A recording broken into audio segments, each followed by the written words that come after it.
Hello everyone, welcome to ज्ञान versus channel. दोस्तों, आप लोग स्वस्थ एवं मस्त होंगे। दोस्तों, आज के वीडियो में पढ़ेंगे 50 क्वेश्चंस जो भी कि बिहार बोर्ड के लिए अति आवश्यक है।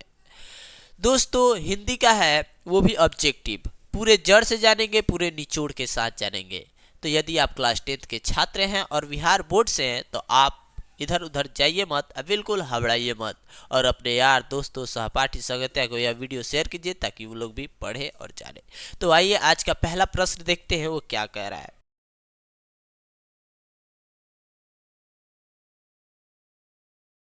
देखिए, आज का पहला प्रश्न कह रहा है चला कि 20 के दांत पाठ की विद्या है। क्या है 20 के दांत? निबंध है, व्यक्ति चरित्र है, या कविता है, या कहानी है। तो इसका राइट जवाब क्या होगा चला? तो इसका राइट जवाब हो जाएगा कहानी है, यानी D is the right answer. चलिए नेक्स्ट प्रश्न जो है इसको देखते हैं। 2 नंबर प्रश्न क्या कह रहा है?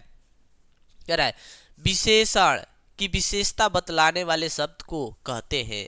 तो क्या कहेंगे? विशेषण के विशेषता बतलाने वाले शब्द को पर विशेषण कहते हैं। Option C is the right answer. चलिए नेक्स्ट प्रश्न जो है इसको देखते हैं। 13 हजारी प्रसाद द्विवेदी द्वारा रचित पाठ है।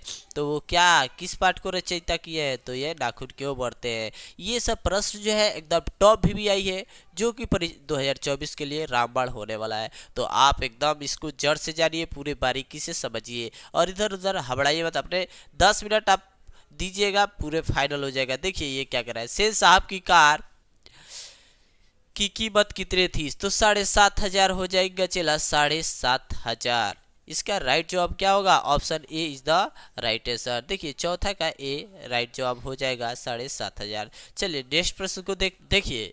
ये बता रहा है 5 नंबर प्रश्न क्या कह रहा है? परिमाणवाचक विशेषण है। ऑप्शन 4 है और 4 में इसका राइट जवाब क्या होगा? तो थोड़ा सा जो है इस राइट जवाब हो जाएगा। चलिए नेक्स्ट जो है इसको देखते हैं। सेन साहब की आंख का तारा है। तो आंखों का तारा खोखा है चला, खोखा इज द राइट आंसर। चलिए नेक्स्ट प्रश्न को देखते हैं। ये नेक्स्ट प्रश्न क्या कह रहा है चला? तो कह रहा है 7 नंबर, मोटर को कोई खतरा हो सकता तो किससे हो सकता था? तो ये हो जाएगा खोखा से, क्योंकि बदन सीमा शेफाली से नहीं। चलिए ये जो है 8 नंबर प्रश्न क्या कर रहा है? बाबा साहब भीमराव अम्बेडकर का जन्म हुआ था कितना में हुआ था, यह आपको बताना है। इसका राइट जवाब यानी 8 नंबर का राइट जवाब क्या होगा? तो 1891 ईस्वी राइट जवाब हो जाएगा। किस प्रदेश में हुआ था? तो मध्य प्रदेश में। ये आप जान जाएंगे। और ये यहीं से एक और प्रश्न पूछ देगा चला कि बताइए आप कि नाखून क्यों बढ़ते हैं? नाखून नहीं, सॉरी, ये जाति प्रथा का राइटर कौन है? तो बाबा साहब भीमराव अम्बेडकर। चलिए नेक्स्ट प्रश्न देखते हैं। 9 नंबर प्रश्न जो है ये क्या कह रहा है? देखिए 9 नंबर प्रश्न क्या कह रहा है इसको देखिए। नाखून प्रतीक है। तो नाखून जो है किसके प्रतीक है ये बताना है। तो चला इसका राइट जवाब क्या होगा? तो ए यानी पार्श्ववृत्ति का, यानी ये वाला सही है। चलिए नेक्स्ट प्रश्न 10 नंबर देखते हैं। 10 नंबर क्या कह रहा है? तो दोस्तों 10 नंबर क्वेश्चन है, इसको देखते हैं। 10 नंबर क्या कह रहा है? कह रहा है निम्नलिखित में से संज्ञा का भेद है। तो दोस्तों ये प्रश्न आपके लिए, और चारों में इसका राइट जवाब बताइए, कमेंट कीजिए और इसका राइट जवाब बताइए। चलिए क्या है आप कमेंट कीजिए। चलिए 11 नंबर प्रश्न देखते हैं क्या करा है। हिंदी लिखित जाती है। हिंदी किस में लिखी जाती है? तो ये राइट जवाब ए हो जाएगा, देवनागरी लिपि में। चलिए नेक्स्ट प्रश्न 12 नंबर क्या है? नागरी लिपि पाठ के लेखक है। तो नागरी लिपि पाठ के लेखक कौन है? तो 12 नंबर का राइट जवाब हो जाएगा option B is the right answer, यानी गुणाकर मूल्य। चलिए नेक्स्ट प्रश्न क्या कह रहा है? ईर्ष्या। चलिए ये भी देख लिए। ईर्ष्या की 14वीं-15वीं सदी के विजयनगर के शासकों ने अपने लेखों की लिपि को कहा है। क्या कहा है? इसका राइट जवाब बताना है। 13 नंबर का राइट जवाब हो जाएगा नंदी नागरी कहा है। तो option A is the right answer. चलिए 14 नंबर प्रश्न तो हो गया, नहीं हुआ है। 13 नंबर प्रश्न हो गया। तो 14 नंबर भी देखते हैं। 14 नंबर प्रश्न क्या कह रहा है? देखिए कह रहा है जातिवाचक संज्ञा का उदाहरण है। तो जातिवाचक संज्ञा का उदाहरण है तो गाय है, नदी है, शहर है, लेकिन ये विवेकानंद जो है ये नहीं है। ऑप्शन डी सही है, क्योंकि ये कह जातिवाचक संज्ञा का उदाहरण नहीं है, तो ये वाला नहीं है। देखिए 15 नंबर प्रश्न क्या कह रहा है? कह रहा है 12वीं सदी के केरल के शासकों के सिक्कों पर विरलस्य शब्द लिपि में मतलब किस लिपि में था ये अंकित है, ये बताकर जाना है। 12वीं लिपि या खगोली या गुजराती देवनागरी, यानी ये 15 नंबर का राइट जवाब क्या होगा चला, ये बताना है। तो आप बिल्कुल बता बढ़ाइए, सिर्फ समझिए, तो देवनागरी ही होने वाला है, यानी नो डाउट, सीधा टिक आउट। चलिए नेक्स्ट प्रश्न देखिए, बहादुर कहाँ का रहने वाला था, तो बहादुर नेपाल का रहने वाला था, ये राइट जवाब हो जाएगा। चलिए नेक्स्ट प्रश्न देखिए क्या कह रहा है, 17 नंबर प्रश्न क्या कह रहा है, इसको देखते हैं। कह रहा है बहादुर का पूरा नाम क्या है, तो दिल बहादुर, देखिए जिधर दिखे उधर लगाइए, दिल बहादुर इज द राइट आंसर। सर्वनाम के भेद हैं, सर्वनाम के कितने भेद होते हैं, इसका राइट जवाब बताना है कि सर्वनाम के कितने भेद होते हैं, तो सर्वनाम के कितने भेद होते हैं, 5 भेद होते हैं चला, 5 कितने भेद होते हैं, 5 इज द राइट आंसर। चलिए नेक्स्ट प्रश्न देखिए क्या कह रहा है, 19 नंबर जो है इसको देखते हैं कि क्या कह रहा है। इबावत का अर्थ होता है, इबावत का अर्थ क्या होता है, उपासना, इठलाना, ईट या ईख, तो इसका राइट जवाब 19 नंबर का ए इज द राइट आंसर, यानी उपासना होता है चला। चलिए नेक्स्ट प्रश्न, कविता नहीं है, इसमें बताना है आपको कविता नहीं है 20 नंबर में, तो 20 नंबर में कविता नहीं है, ये 4 ऑप्शन है और चारों में इसका राइट जवाब क्या होने वाला है ये आपको बता कर जाना है। तो आप सिर्फ 10 मिनट हमको दीजिए और बारीकी से समझिए, पूरा आपको निचोड़ मिल जाएगा। तो ये जो आप वीडियो दिख रहा है आपको, ये कविता नहीं है, या कविता नहीं है, भारत माता कविता है, हमारी निधि कविता है और स्वदेशी भी कविता है। तो चलिए ये भी देखते हैं। 21 नंबर क्या करा है, राम नाम वृथे करा है, देखिए 21 नंबर क्या करा है, राम नाम बीनू वृथे जगी जन्मा या पक्ति है, किसकी है ये आपको बताना है और 4 ऑप्शन है, चारों में इसका राइट जवाब क्या होने वाला है, तो 21 नंबर का राइट जवाब बता कर जाना है चला, बिल्कुल नहीं घबराना है। तो ये देखिए Guru Nanak is the right answer हो जाएगा। चलिए 22 नंबर प्रश्न देखते हैं ये क्या कह रहा है। 22 नंबर प्रश्न है, ये बहुत बहुत आसान है, देखिए ना क्या कह रहा है पुरुषवाचक सर्वनाम का भेद नहीं है, तो पुरुषवाचक सर्वनाम के कौन सा ये चारों ऑप्शन में भेद नहीं है, ये आपको बताना है कि 22 नंबर का राइट जवाब क्या होगा। तो 22 नंबर को देखिएगा तब ना बताइएगा। तो देखिए कह रहा है उत्तर पुरुष, मध्य पुरुष, अन्य पुरुष, ये तो होगा लेकिन ये वाला नहीं होगा, option D is the right answer. चलिए ये 23 नंबर प्रश्न देखते हैं क्या कह रहा है। अब देखिए चला ये जो है ये प्रश्न क्या कह रहा है, 23 प्रगतिशील साहित्य का संबंध है, ये चारों ऑप्शन जो है आपको दिखाई देता होगा, तो इसका राइट जवाब आप कमेंट में कीजिए, क्योंकि यह प्रश्न बहुत आसान है और ये बुक का है, तो इसका राइट जवाब बता कर जाइए। देखिए ये क्या कर रहा है, रामविलास शर्मा का जन्म कब हुआ, रामविलास शर्मा का जन्म जो है कब हुआ, 24 नंबर का राइट जवाब क्या होने वाला है इसको बता कर जाना है, तो option D is the right answer, यानी 1912 ईस्वी हो जाएगा। अब देखिए चला ये जो है 25 नंबर प्रश्न का कर्मधारय समास है, कर्मधारय समास कौन सा है बताना है, चतुर्मुख, चतुर्भुज, या ये क्या है, ऋषि पुत्र, या चंद्रमुख, या वनवास, तो 25 नंबर का राइट जवाब क्या होने वाला है चला ये बताइए। तो इसका राइट जवाब हो जाएगा option C is the right, यानी चंद्रमुख होगा। चलिए नेक्स्ट प्रश्न इसको देखते हैं, बिरजू महाराज का संबंध है किससे है, तो ये बताना है। तो बिरजू महाराज का जो संबंध है वो डांस से है, कथक डांस। चलिए ये राइट जवाब हो जाएगा, ऑप्शन सी सही है। चलिए नेक्स्ट प्रश्न 27 नंबर को भी देख। अब देखिए 27 नंबर जो प्रश्न है कितना आसान पूछा हुआ है, बिरजू महाराज खुद को किसका शागिर्द मानते थे ये नहीं बताइएगा तो कौन सा बताइएगा, तो जल्द जल्द कमेंट कीजिए और इसका राइट जवाब बताइए। इतना छोटा प्रश्न पूछा हुआ है जो कि आपके लिए अति एकदम जरूरी है, एकदम जरूरी है, जो कि आप रिवाइज कीजिए इसका और कमेंट करके बताइए कि इसका चारों में इसका राइट जवाब क्या होगा। अभी तक आपसे 3 प्रश्न पूछे हैं, इसका राइट जवाब वो भी आसान आसान। तो अब देखिए 28 नंबर प्रश्न है वो क्या कर रहा है, कहानी है नाखून क्यों बढ़ते हैं, बहादुर, नमक खाने में इबावत, प्रॉपर का मूल्यांकन। तो देखिए ये जो तीनों दिख रहा है ये कहानी नहीं है, ये वाला जो है कहानी है बहादुर। चलिए नेक्स्ट प्रश्न देखते हैं, ये वाला क्या कर आज्ञा का पूरा नाम है, तो इनका राइट जवाब डी हो जाएगा, यानी सच्चिदानंद हरि वात्स्यायन आज्ञा, ये हो जाएगा इनका पूरा नाम, यानी option D is the right answer. देखिए कुछ भी पढ़िए पूरे बारीकी से समझिए। नेक्स्ट प्रश्न को देखते हैं, कर्मधारय समास नहीं है, आपको बताना है चला कर्मधारय समास नहीं है, तो इसमें किसमें कर्मधारय समास नहीं है ये आपको बताना है। तो देखिए चवन्नी जो है इसमें कर्मधारय समास नहीं है। 30 नंबर का राइट जवाब क्या होने वाला है देखिए बताइए, तो option B is the right answer, यानी चवन्नी हो जाएगा। चलिए नेक्स्ट प्रश्न देखिए ये क्या कह रहा है,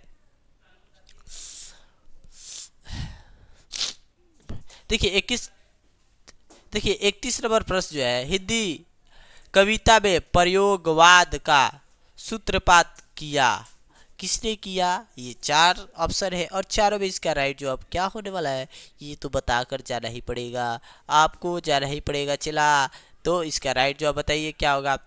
तो हिंदी कविता में प्रयोगवाद का सूत्रपात किया अगेन। चलिए नेक्स्ट प्रश्न देखिए क्या करा है। द्वितीय विश्व युद्ध में परमाणु बम पर गिराया गया, कहा? जापान में, फ्रांस में, रूस में, चीन में। तो इसका 32 नंबर का राइट जवाब ए हो जाएगा, यानी जापान में इज द राइट आंसर। चलिए नेक्स्ट प्रश्न देखते हैं, ये वाला क्या कर रहा है। अब वीडियो किस देश में है? तो फ्रांस में है। चला ये भी कोई पूछने वाली बात है, पूरे बारीकी से समझिए ना, ये आपको प्रश्न जो है एकदम टॉप भी आई है और आएगा तो आएगा, इसलिए आपसे बोल रहे हैं कि आप पूरे बारीकी से समझिए, पूरे ध्यान से। अब कह रहा है लेखक के पिता ने कितनी मछली खरीदी? तो लेखक के जो पिता थे वो 3 मछली खरीदे थे, आपको पता होना चाहिए, जिसमें लेखक जो है सोच रहे थे कि एक मछली पिताजी से मांग लेंगे, यानी आपको तो पता होगा मछली कहानी का राइटर कौन है? तो विनोद कुमार शुक्ल। तो इसको आप भी बारीकी से याद कर लीजिएगा, समझ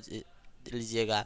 और चलिए 34 नंबर तो प्रश्न जान गए, लेखक के पिता ने कितनी मछली खरीदी? तो 3 खरीदी थी, आपको पता चल गया। चलिए नेक्स्ट प्रश्न देखिए क्या कह रहा है।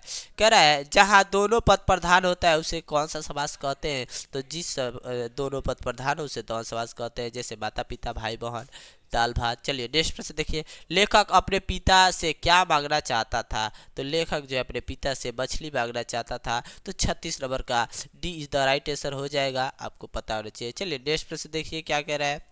ये 37 नंबर प्रश्न जो है इसको भी देखते हैं। कह रहा है सुधीर वादों में शाह की उपाधि प्राप्त है, तो शहनाई, शहनाई इज द राइट आंसर।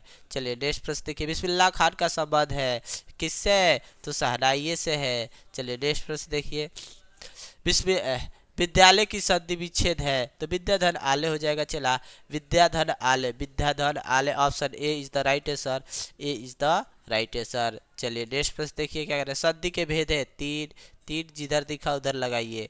चलिए नेक्स्ट प्रश्न 41 नंबर जो है इसको भी देखते हैं। 41 नंबर प्रश्न क्या कह रहा है, देखिए क्या कह रहा है, इसको देखते हैं। जो देखिए 41 नंबर जो प्रश्न है इसको देखते हैं क्या है। ज्योति रम्य उदाहरण का है, स्वर संधि है, व्यंजन संधि है, विसर्ग संधि है या समास है? तो समास तो होगा नहीं, बिल्कुल नहीं होगा, क्योंकि इसका 41 नंबर का राइट जवाब क्या हो रहा है? तो option C is the right answer, यानी विसर्ग संधि है। चलिए नेक्स्ट प्रश्न, धरती कब तक घूमेगी पाठ के लेखक है? तो सामर्थ्या हैं, सामर्थ्या। सुजाता नगर के हैं, सुजाता किसके हैं? नगर है। माँ जो है श्रीनिवास जी है, और सतकोड़ी होता को आप बताइए कमेंट में, इसका राइट जवाब क्या होगा। चलिए ये करा, ढलते विश्वास कहानी का प्रमुख पात्र कौन है? तो 43 का राइट जवाब क्या होगा। चला तो 43 का राइट जवाब सी होने वाला है, क्योंकि लक्ष्मी जो है ये है। चलिए नेक्स्ट प्रश्न देखते हैं। अनुज शब्द में उपसर्ग है, अनुज, तो अनु हो जाएगा। चला option B is the right answer, यानी 44 का ऑप्शन बी सही है। चलिए 45 को भी देखते हैं। पपाती क्या करा है? 45 नंबर, चलिए ऊपर थोड़ा सा बढ़ा लें। चलिए अब आइए कह रहा है पपाती डटो डटो, क्या कह रहा है? चला पपाती डटो डटो कहानी का पात्र है, ढलते विश्वास, नगर, धरती कब तक घूमेगी बा। तो चला इसका राइट जवाब क्या होगा? 45 नंबर का राइट जवाब हो जाएगा क्या? Option B is the right answer, यानी नगर।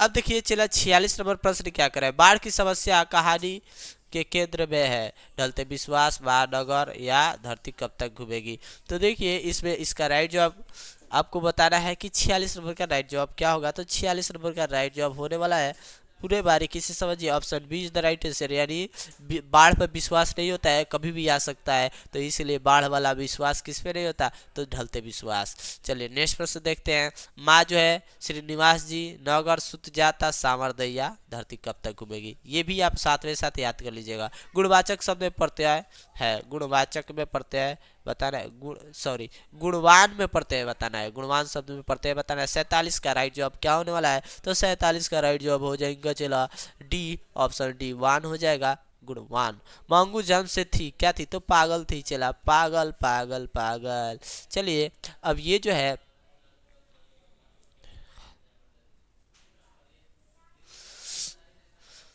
अब देखिए 49 नंबर प्रश्न क्या कर, लक्ष्मी का पति डटो डटो में कहाँ था? तो Calcutta is the right answer, यानी कलकत्ता में रहता था लक्ष्मी के पति, तो यानी इसका राइट जवाब डी हो जाएगा। चलिए नेक्स्ट प्रश्न देखिए क्या करा है, कह रहा है शुद्ध वाक्य क्या है? बताइए। देश में सर्व शांति है, रोटी ताजी है, मैं, ये तो गलत है। चलिए और ये क्या है? मैं मेरा काम करूँगा, ये भी गलत। आज की ताज़ा खबर, ये भी गलत। तो option B is the right answer, यानी 50 का 20 सही है, रोटी ताजी है। तो दोस्तों आशा करते हैं यह वीडियो आपको पसंद आई होगी। वीडियो पसंद है तो वीडियो को लाइक कीजिए, आपका एक लाइक हमारा मनोबल को बढ़ाएगा। तो दोस्तों आप लाइक कीजिए और हाँ अपने यार दोस्तों सहपाठी को यह वीडियो शेयर कीजिए ताकि वो लोग भी जाने और पढ़े। दोस्तों अगर आप हमारे चैनल पर नए हैं तो हमारे चैनल को सब्सक्राइब कीजिए और बेल घंटी को दबाना ना भूलें, क्योंकि बेल घंटी को दबाइएगा तभी ना आपके पास नोटिफिकेशन जाएगा और आप अच्छे से पढ़ पाइएगा। तो दोस्तों मिलते हैं नेक्स्ट वीडियो में, बाय।